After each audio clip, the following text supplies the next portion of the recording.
जो मित्र खोटा है उस पर विश्वास नहीं करना चाहिए और जो मित्र है उस पर भी अति विश्वास नहीं करना चाहिए, क्योंकि ऐसा हो सकता है कि वह मित्र कभी नाराज होकर सारी गुप्त बातें प्रकट कर दे। चाणक्य मानते हैं कि जो व्यक्ति अच्छा मित्र नहीं है उस पर तो विश्वास करने का प्रश्न ही नहीं उठता, परंतु उनका यह भी कहना है अच्छे मित्र के संबंध में भी पूरी तरह विश्वास नहीं करना चाहिए, क्योंकि किसी कारणवश यदि वह नाराज हो गया तो सारे भेद खोल देगा। आज बड़े बड़े नगरों में जो अपराध बढ़ रहे हैं, जो कुकर्म हो रहे हैं, उनके पीछे परिचित व्यक्ति की अधिक पाए जाते। घर का भेदी लंका ढाए, यह कहावत गलत नहीं है। जो बहुत अच्छा मित्र बन जाता है वह घर के सदस्य जैसा हो जाता है। व्यक्ति भावुक होकर उसे अपने सारे भेद बता देता है।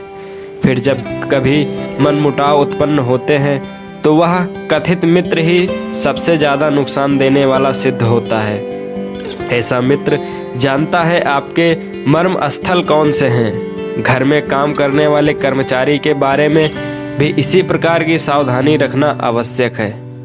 मन से सोचे हुए कार्य को वाणी द्वारा प्रकट नहीं करना चाहिए, परंतु मनन पूर्वक भली प्रकार सोचते हुए उसकी रक्षा करनी चाहिए और चुप रहते हुए उस सोची हुई बातों को कार्य रूप में बदलना चाहिए। आचार्य का कहना है कि व्यक्ति को कभी किसी को अपने मन का भेद नहीं देना चाहिए। जो भी कार्य करना है उसे अपने मन में रखे और समय आने पर पूरा करे।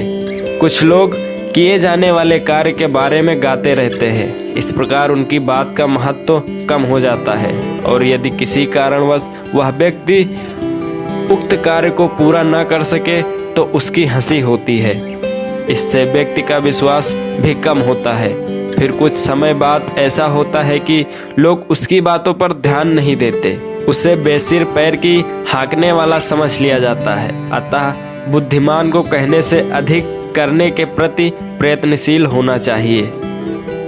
मूर्खता और जवानी निश्चित रूप से सुखदायक होती है। दूसरे के घर में निवास करना अर्थात किसी पर आश्रित होना तो अत्यंत कष्टदायक होता है। मूर्ख होना कष्टदायक है क्योंकि वह स्वयं को, अपनों को और दूसरों को एक समान हानि पहुंचाता है। मूर्खता के समान यौवन भी दुखदाई इसलिए माना गया है क्योंकि उसमें व्यक्ति काम, क्रोध आदि विकारों के आवेग में उत्तेजित होकर कोई भी मूर्खतापूर्ण कार्य कर सकता है, जिसके कारण उसे, उसके अपनों और दूसरे लोगों को अनेक कष्ट उठाने पड़ सकते हैं। चाणक्य कहते हैं कि ये बातें तो कष्टदायक हैं, परंतु इनसे भी अधिक कष्टदायक है दूसरे के घर में रहना, क्योंकि दूसरे के घर में रहने से व्यक्ति की स्वतंत्रता समाप्त हो जाती है, जिससे व्यक्तित्व का पूर्ण रूप से विकास नहीं हो पाता।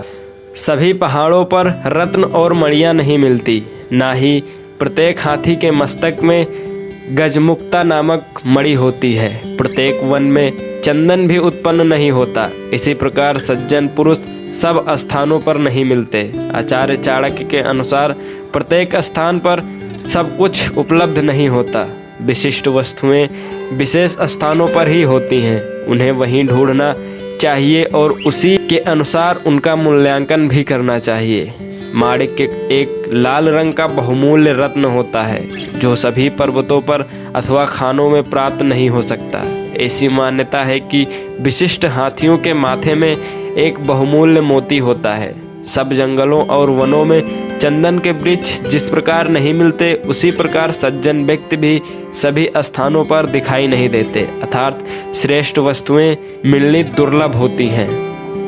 बुद्धिमान लोगों को चाहिए कि वह अपने पुत्र और पुत्रियों को अनेक प्रकार के अच्छे गुणों से युक्त करें, उन्हें अच्छे कार्यों में लगाएं, क्योंकि नीति जानने वाले और अच्छे गुणों से युक्त सज्जन स्वभाव वाले व्यक्ति ही कुल में पूजनीय होते हैं।